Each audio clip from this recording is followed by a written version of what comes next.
నమస్తే, welcome to #you. నేను మీ రాజేష్. అసెంబ్లీలో ప్రస్తుతం తెలంగాణలో బీఆర్ఎస్ వర్సెస్ కాంగ్రెస్గా హోరాహోరీ పోరు సాగుతోంది. సో ఇప్పుడు బీఆర్ఎస్ నేతలు ముప్పేట దాడి చేస్తున్నారు, కాంగ్రెస్ నేతలు కౌంటర్లు ఇస్తున్నారు, మరోవైపు ఒకరికొకరు విమర్శలు ప్రతి విమర్శలు చేసుకుంటారు. అయితే ఇది సమిష్టిగా జరగడం లేదని కొన్ని సందర్భాల్లో బయటపడుతూనే ఉంది. కొంతమంది సందర్భం లేని వివాదాలను తెచ్చుకుంటున్నటువంటి పరిస్థితులు ఉన్నాయి. మరీ ముఖ్యంగా మంత్రి పొంగులేటి శ్రీనివాసరెడ్డి, మంత్రి పదవి కోసం పరుగులు పెడుతున్నటువంటి కోమటిరెడ్డి రాజగోపాల్ రెడ్డి తాజాగా ఇరువురు కూడా చిట్చాట్ల పేరుతో పెద్ద ఎత్తున కొన్ని కాంట్రవర్సీ వ్యాఖ్యలు చేశారు. అవి ప్రస్తుతం ఇప్పుడు తెలుగు పొలిటికల్ సర్కిల్స్లో విస్తృతమైనటువంటి చర్చ జరుగుతోంది, వైరల్గా మారుతున్నాయి, రాజకీయ వర్గాలు చిచ్చురేపుతున్నాయి. వీరి ఎజెండా ఏంటనే చర్చ ఇప్పుడు ప్రధానంగా స్టార్ట్ అయింది. అమరావతి విషయంలో మీడియా చిట్చాట్లో వివాదాస్పద వ్యాఖ్యలు చేసినట్లుగా కొన్ని మీడియా సంస్థలు రిపోర్ట్ చేశాయి. అయితే ఆయన అన్ని మీడియా సంస్థల ప్రతినిధులను ఆ చిట్చాట్లకు పిలవలేదు. అమరావతిలో పెట్టుబడులు పెట్టడానికి చాలామంది భయపడుతున్నారని పొంగులేటి చెప్పుకొచ్చారు.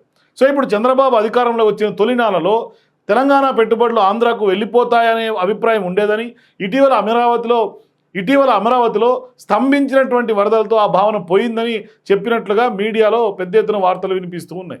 సో వాళ్ళు ఎంత బూస్ట్ ఇవ్వాలనుకున్నా సాధ్యం కావడం లేదు. ఎలాంటి చర్యలు తీసుకున్నా వరదల నుంచి రక్షణ ఉండదని పెట్టుబడిదారులు భావిస్తున్నారని ఆయన చెప్పుకొచ్చారు.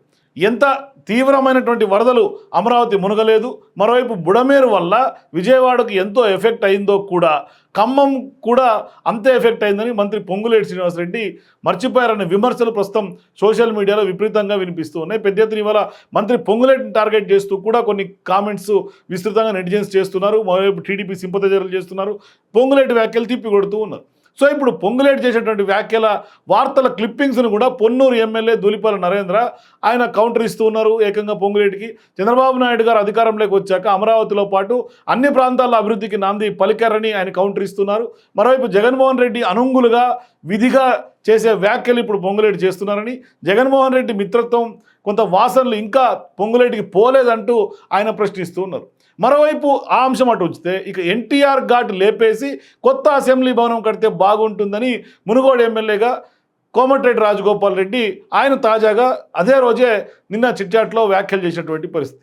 సో ఇప్పుడు తెలంగాణలో ప్రస్తుతం ఉన్నటువంటి అసెంబ్లీ భవనం చాలా ఓల్డ్దని, సచివాలయం కొత్తదని తెలిపారు. సో ఇప్పుడు సచివాలయం పక్కనే అసెంబ్లీ ఉంటే పరిపాలనకు చాలా సులువుగా ఉంటుందని చెప్పుకుంటూ వస్తున్నారు. సో ఈ వ్యాఖ్యలు ఉద్దేశపూర్వకంగా చేశారని ఎవరికైనా అర్థమవుతోంది అనేది ఎక్కువ చర్చ జరుగుతోంది. ఈ ఉద్దేశం ఏంటన్న దానిపైన కాంగ్రెస్లోనే కొంత భిన్నమైనటువంటి చర్చ జరుగుతోంది. మరోవైపు ఏపీ పాలకులు ఎప్పుడూ హైదరాబాద్ గురించి కానీ తెలంగాణ గురించి కానీ నెగిటివ్ కామెంట్స్ చేయలేదు, అక్కడ పెట్టుబడులు ఇక్కడికి వస్తాయని చెప్పలేదు. చంద్రబాబు సందర్భం వచ్చినప్పుడల్లా హైదరాబాద్ ఎంతో వేగంగా అభివృద్ధి చెందుతోందంటూ కూడా కొంత పొగడ్తల వర్షం కురిపించారు. తద్వారా పెట్టుబడులు వచ్చేందుకు కూడా వెసులుబాటు ఉండే అవకాశాలు ఉంటాయి. మరోవైపు ఆయన గతంలో ఐటీకి బీజం వేసినటువంటి వ్యవహారాన్ని విజన్ 2020ని కూడా ఎప్పుడూ ప్రస్తావిస్తూ ఉంటారు. మరి ఇప్పుడు అమరావతి గురించి ఎందుకు పొంగులేటి వ్యతిరేక ప్రకటనలు చేస్తున్నట్టు అనే చర్చ స్టార్ట్ అయింది. ఎన్టీఆర్ ఘాట్ తొలగించడం పైన కూడా ఎందుకు మాట్లాడుతున్నారనేది కొంత ఆసక్తిగా సస్పెన్స్గా మారింది.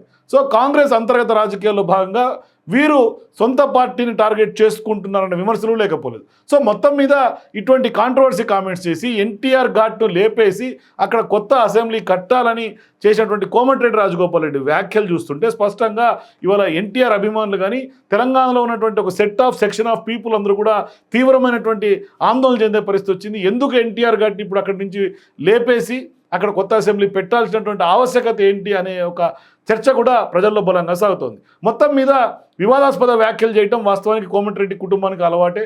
ఇట్లాంటి సందర్భాల్లో మంత్రి పొంగులేటి కూడా కొన్ని ఈ మధ్యకాలంలో వివాదాస్పద వ్యాఖ్యలు చేస్తూ ఉన్నారు. ఇట్లాంటి సందర్భాల్లో ఇరు నేతలు వివాదాస్పద వ్యాఖ్యలు చేసి స్పష్టంగా తమ హిడెన్ ఎజెండా ఏమై ఉంటుందనే చర్చకు తెలంగాణ పొలిటికల్ సర్కిల్స్లో కొత్త చర్చకు తెరలేపారు. మీరు కూడా ఎందుకు ఆ ఇద్దరు కూడా ఇటువంటి వ్యాఖ్యలు చేశారు? నిజంగానే ఎన్టీఆర్ ఘాట్ అక్కడి నుంచి లేపేసి కొత్త అసెంబ్లీ కట్టాల్సినటువంటి అవసరం ఉందా అని మీకు అనిపిస్తే మీ అభిప్రాయాన్ని కామెంట్స్ ముందు తెలియజేయండి. For more videos please watch #.